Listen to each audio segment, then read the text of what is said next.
दस साहेब आपल्या विनंतीला मान देऊन आजच्या ह्या कार्यक्रमासाठी फक्त इथे आले. कारण साहेबांना सांगितलं की आपल्या मतदारसंघाचे व आसपासचा तुम्हाला मानणारा वर्ग कमीत कमी 3,000-4,000 मतदार इथे राहतात. तुम्ही नुसतं एकदा 5-10 मिनिटासाठी येऊन दिला की आम्ही 5 दिवशी गुलाल 16 तारखेला नाही, आम्ही तर आजच रात्री गुलाल. आणि साहेब आपल्या सगळ्यांच्या विनंतीला मान देऊन आले. मी आभार मानतो आणि त्याला विनंती करतो त्यांनी आपल्याकडे दास साहेबांचा भारतीय जनता पार्टी महायुतीचा आगे बढो. मराठवाड्याचा बुलंद आवाज. Bharatiya Janata Party, Shivsena, Republican Party of India, Athawale साहेब या महायुतीच्या उमेदवार अनुक्रमांक नंबर 3 सौभाग्यवती अश्विनी भरत मते यांच्या प्रचारात या ठिकाणी उपस्थित असलेले माझे नेते आणि माजी मंत्री प्रकाशभाई मेहता साहेब, बिहारचे खासदार सन्माननीय प्रीतम सिंहजी, माजी नगरसेवक सूर्यकांत गवळी साहेब, खासदार साहेबांबरोबर आलेले संजय सिंह आणि आमच्या बीड जिल्ह्यात, धाराशिव जिल्ह्यात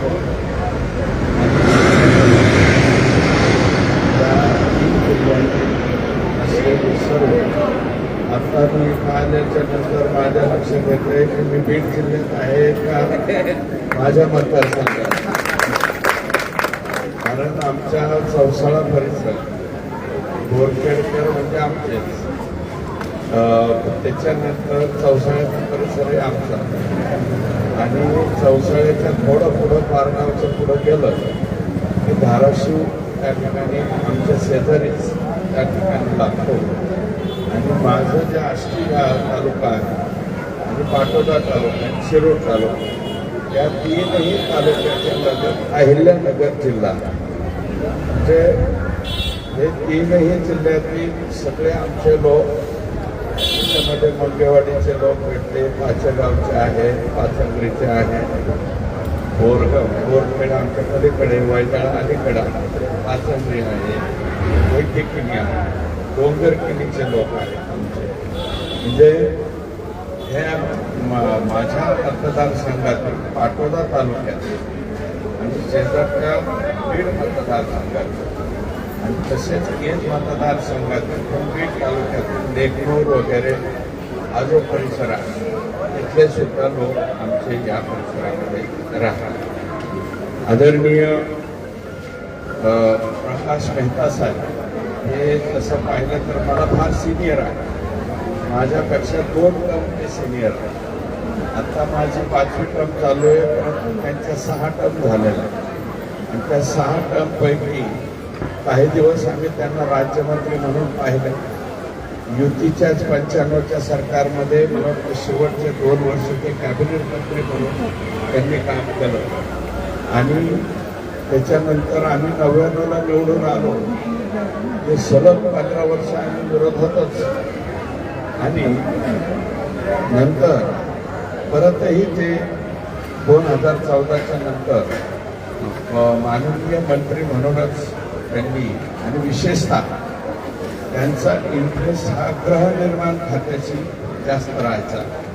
गृहनिर्माण या खात्याच्या मध्ये आणि मुंबई उपनगर आणि हा परिसर जो आहे तो मोस्टली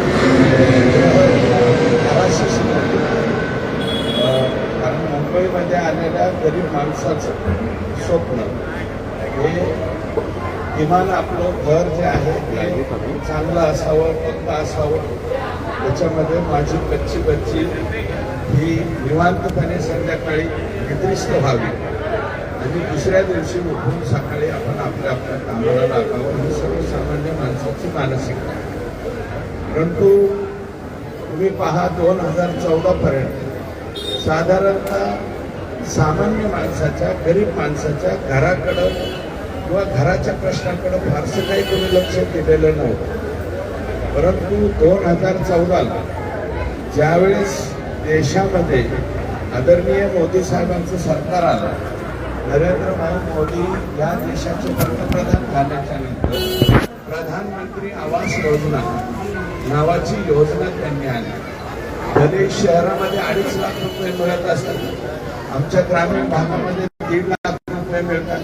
2.5 लाख म्हणजे काही संपूर्ण घर होत नाही, परंतु गरीब माणसाला एक टेकू म्हणतात अशा पद्धतीचा खूप प्रभावी टेकू हा प्रधानमंत्री आवास योजनेमध्ये मिळाला. जे आपले दलित बांधव आहेत त्यांच्यासाठी रमाई आवास योजना ही सरकारने जाहीर केली शहरामध्ये.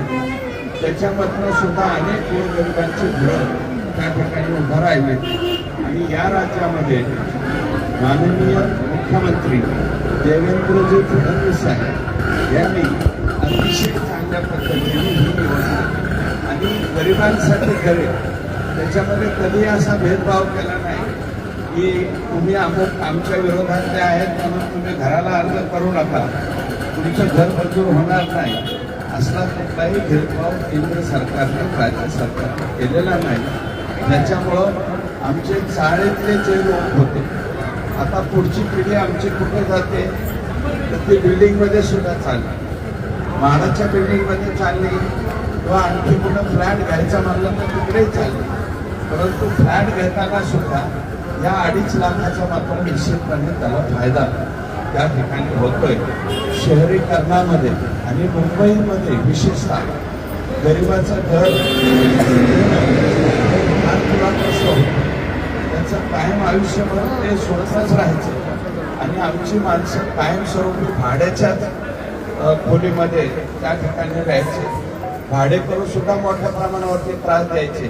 परंतु भाडेकरूच्या संदर्भातले कायदे बदलण्याचं काम जर या राज्यामध्ये सर्वात प्रभावी केले असेल तर ते मला वाटतं ही व्यक्ती माझ्या शेजारी बसलेली आहे. त्यांनीच मी सभागृहामध्ये अनेक वेळा भाडोत्री राहणाऱ्या लोकांच्या बाबतीमध्ये अशी गळचेपी होती, मालकांकडनं असा त्रास होतोय आणि आमच्या भाडेकरूंचा कायदा त्या ठिकाणी झाला पाहिजे असं प्रभावीपणे मला वाटतं प्रकाशभाई मेहता हे जेवढ्या वेळा बोलले तेवढ्या वेळा सभागृहामध्ये मी कोणालाही बोलताना पाहिलेलं नाही. आणि त्यांनी त्याच्यामध्ये खूप चांगल्या पद्धतीचं काम त्या ठिकाणी केलं हे नम्रपणे सांगतो. माननीय राम कदम साहेब या मतदारसंघाचं प्रतिनिधित्व करताय, ते सुद्धा अत्यंत चांगल्या पद्धतीने त्या ठिकाणी काम करतात. आणि आज आता या ठिकाणी मी आलो, अश्विनीताईंच्याबद्दल थोडीशी माहिती घेतली. माहिती घेतल्याच्या नंतर येतो बाकीचे लोक ज्यांच्याकडे पैसा पाणी आहे ते कदाचित 4 चाकी गाडीत जात असतील, पण गरीब माणसं मात्र रेल्वेमध्येच प्रवास करतात. रेल्वेचा प्रवास सुद्धा सुखकर करण्याचं काम केंद्र सरकारने त्या ठिकाणी केलंय. एक पूल कोसळला होता, मला वाटतं 29 दिवसामध्ये पूल मिलिटरीकडून हे काम जे आहे ते बरेच संरक्षण खात्याला देऊन 29 दिवसामध्ये रेकॉर्ड ब्रेक टायमिंग मध्ये तो पूल सुद्धा त्या ठिकाणी कंप्लीट करण्याचं काम त्या ठिकाणी केलं. आणि 2014च्या नंतर पूर्वी काय असायचं, 92चा बॉम्बस्फोट, त्याच्यानंतर 26/11, त्याच्या अगोदर विलासरावांच्या कालावधीमध्ये 7 बॉम्बस्फोट, 8 बॉम्बस्फोट रेल्वेमध्ये. याच्या पलीकडे आपल्याला काय ऐकूच येत नव्हतं. ठीक आहे, त्यांनी जागतिकतेने रेल्वेमध्ये आले तर पाकिस्तानला फोडून काढण्याचं काम या देशाच्या सरकारने केलं. परत पहलगाममध्ये आले त्यावेळेस सुद्धा त्यांच्यावरती ऍक्शन घेण्याचं काम केंद्र सरकारने केलं. आणि आता मात्र कुठल्याही शहरामध्ये ऍक्सेप्ट काल परवाचा दिल्लीचा आजपर्यंत जम्मू काश्मीरच्या खाली सुद्धा येऊ शकलेले नाही. हे आता 3री टर्म या ठिकाणी भारतीय जनता पार्टीच्या आहे. या सगळ्या गोष्टीचा कुठेतरी विचार होण्याची आवश्यकता आहे. मेट्रो आता मोठ्या प्रमाणावरती मेट्रोचं सुद्धा जाळं या इथे झालेला आहे. लवकरात लवकर ठाण्याला सुद्धा जोडण्याचं काम चालू आहे. MMRDAच्या या क्षेत्रामध्ये तुम्ही बघा, हजारो कोटी रुपयाशिवाय आकडा सुद्धा नाही.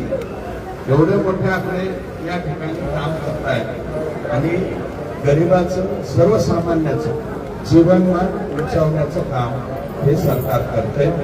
मी आमच्या इथली काही मंडळी सुरुवातीला मला वाटतं माथाडी म्हणून आली, आमचे काही लोक एसटीचे ड्रायव्हर म्हणून आले, त्याच्यानंतर हा एसटीचे ड्रायव्हर म्हणून. पण आता पुढची पिढी साहेब बदलते. आता पुढची पिढी आमच्या लोकांनी शिकवली. आता सरकारी नोकऱ्यामध्ये सुद्धा जातात, प्रायव्हेट जॉबमध्ये सुद्धा जातात. म्हणजे नेक्स्ट पिढी जी आहे ही बदललेली आहे. आणि उद्याच्याला क्लस्टर डेव्हलपमेंट असो, आणखी कुठल्या कुठल्या योजना, झोपूसारख्या योजना अत्यंत प्रभावीमध्ये झोपडपट्टी पुनर्वसन प्राधिकरणाच्या माध्यमातून सुद्धा मुंबई शहरामध्ये या ठिकाणी काम चालू आहे. म्हणून माझी विनंती आहे, आमच्या भागातील जेवढे लोक असतील ते धाराशिव, बीड आणि जिल्ह्यामध्ये इथल्या लोकांना माझी विनंती आहे की इथं साहेब तर बसलेलेच आहेत, आमचे आदर्श आहे, ज्येष्ठ आहे. आणि त्यांनी मला फक्त एक फोन लावला होता, सुरेश तुला यावं लागेल. आणि त्यांचा आदेश शिरसावरने मानलेला आहे. दोन्ही ऑर्डर सोडली मी 100% येतो. त्याप्रमाणे मी आलो. अश्विनी ताईंचं काम खूप चांगलं आहे. त्या अत्यंत सेवेला आहे. लोकांच्या घराघरापर्यंत जाणं, मला वाटतं मी माहिती नाही घेतली, पण कोरोनाच्या काळात सुद्धा त्यांनी चांगलं काम केलं असं. कोरोनाच्या काळात जो उमेदवार तुमच्या दारापर्यंत आला असेल, तुम्हाला काही अडचण आहे का, म्हणजे हा उमेदवार आलाच असेल. एवढा उमेदवार आला. कोरोनाच्या काळात तुम्हाला अडचण आहे का, तुम्हाला दवाखान्यात जायचंय का, तुम्हाला आपल्या गावी जायचंय का. कारण गावाकडे जायचं म्हणलं तरी पंचायत होत, जिल्हा बदलाला पंचायत, ह्या जिल्ह्यातून त्या जिल्ह्यात जाताना पंचायत, स्वतःच्या गावाकडे जायला सुद्धा अडचणी आल्या. मी स्वतः सुद्धा रस्त्यावरती होतो म्हणून मला माहित होतं. मी तर कोणत्याही चेकपोस्टवरती जायचो. आम्ही तो विरोधी पक्षात होतो, पण विरोधी पक्षात असताना सुद्धा त्यावेळेस फक्त फेसबुकलाही फोन करत होतो आणि डायरेक्ट लोकांच्या संपर्कात फोन होतो. तर लोकांच्या संपर्कात भारतीय जनता पार्टी होती आणि अश्विनीताई सारख्या नगरसेवकासाठी, नगरसेवका असो अथवा नसो, त्यांची त्या कालावधीमध्ये टर्म चालू असेल, 22 सालापर्यंत टर्म होती, त्या कालावधीत सुद्धा त्यांनी आल्या असतील. फक्त निवडणूक जवळ आली की फेसबुक, व्हॉट्सअप, सोशल मीडिया चालवायची. मी असा, मी असा, मी तसा, मी अशी, मी तशी, असं काहीतरी लोकांना भरवायचं.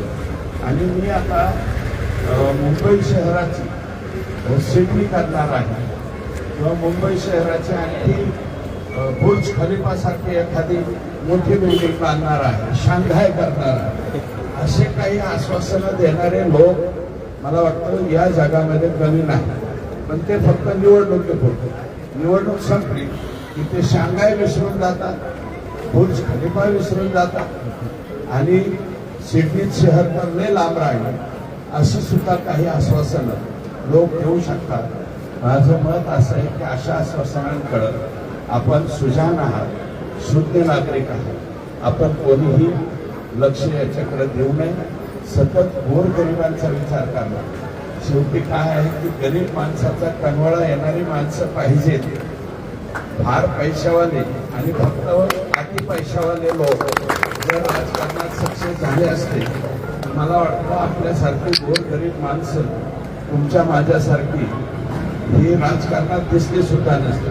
किंवा अश्विनीताई 3-3 टर्म नगरसेवक आजही आपल्या मराठमोळ्याप्रमाणे त्या ठिकाणी दिसत आहेत.